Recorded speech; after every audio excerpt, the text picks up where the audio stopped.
Today I'm making my own presentation of the Arctic. So, this is an Arctic fox, an Arctic wolf, this is an iceberg, and first I'm going to talk about with you, the Arctic fox. Arctic fox have small ears. The fun fact that they actually lick themselves and then they actually produce warmth. And then let's talk about the Arctic wolf.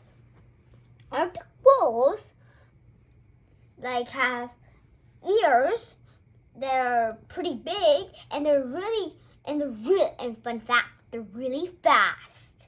And this are my two polar bears, female and male, and they have a den.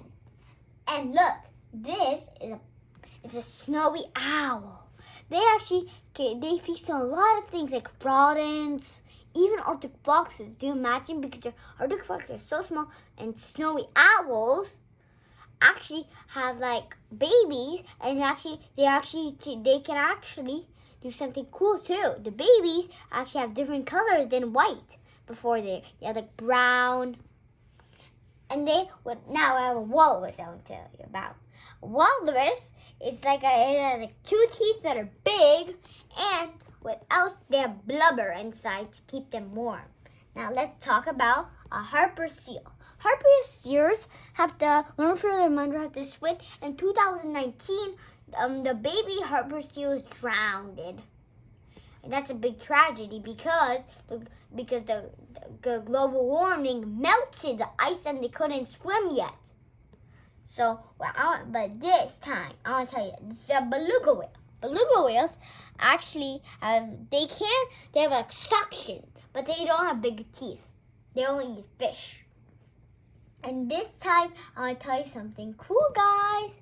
That an Arctic fox. One more time, I want to tell you something. They actually have feet to grip it, ice, and one more thing, orca.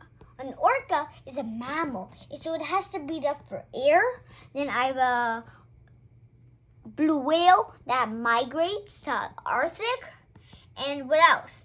This is my iceberg. The iceberg is crashing the Titanic crashing the iceberg to make a really big crack. You only can see the top part because the iceberg is just a really big chunk of ice. And look, this is one piece of iceberg, and this is another. See, you can't see, and there's two layers: the ocean layer and the tropical layer with the ice and snow.